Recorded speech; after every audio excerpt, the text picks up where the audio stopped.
हर हर शिव शंकर, हर हर शिव शंकर, तुझे बर्फाचे डोंगर,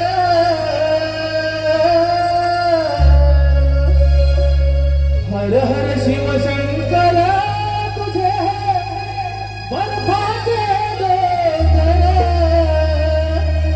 चार धामाचा तुझा महिमा स्वर्गाहून सुंदर, चार धामाचा तुझा महिमा स्वर्गाहून सुंदर, हर हर शिव शंकर, तुझे बर्फाचे डोंगर, हर हर शिव शंकर, तुझे बर्फाचे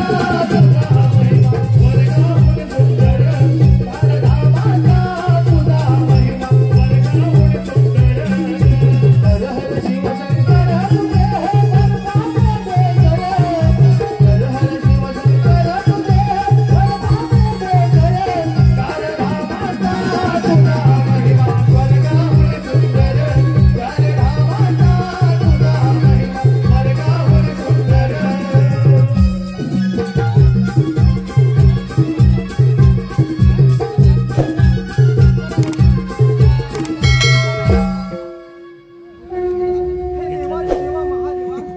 या नारदाचा प्रणाम स्वीकार करावा.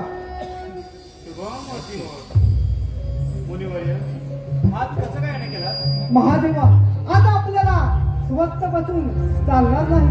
तो गजासुर दैत्य त्या टिपरासुराचे दहात घेऊन गेला आहे.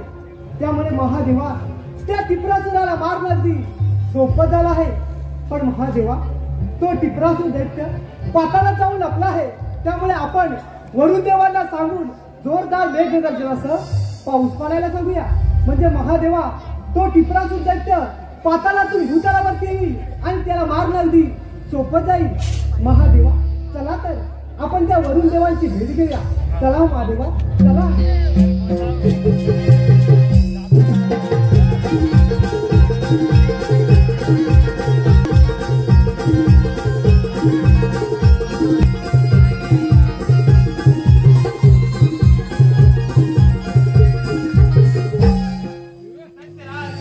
माझ्या वराने मारून मंद झाला आहे. तुझे दाहात तो गजासूर घेऊन गेला आहे. त्यामुळे तुझा काळ हा निश्चितच. महादेव, तुमची भक्ती केली, तुमच्याकडून इच्छित वर प्राप्त केला, तो म्हणजे एवढ्यासाठी की तुम्हा देवांचा पराभव करून या त्रैलोक्यात असुरांच्या साम्राज्य प्रस्थापित करायचं होतं. महादेवा, या क्षणी माझ्या धात माझा मित्र गजासूर घेऊन गेला असला तरी महादेवा युद्धात कधीच माघार घेणार नाही.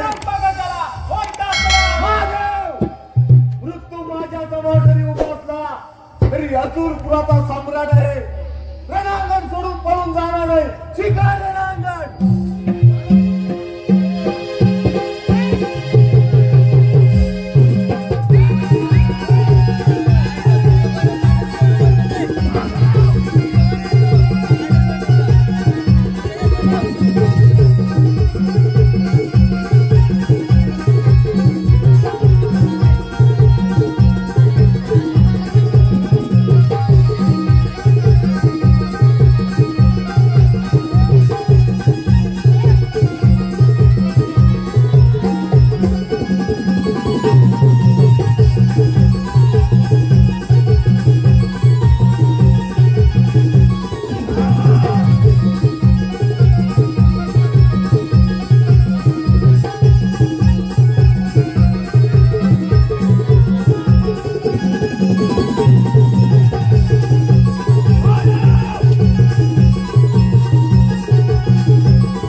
प्रथम पूजन करता त्या देवतेचे मला दर्शन झाले पाहिजे.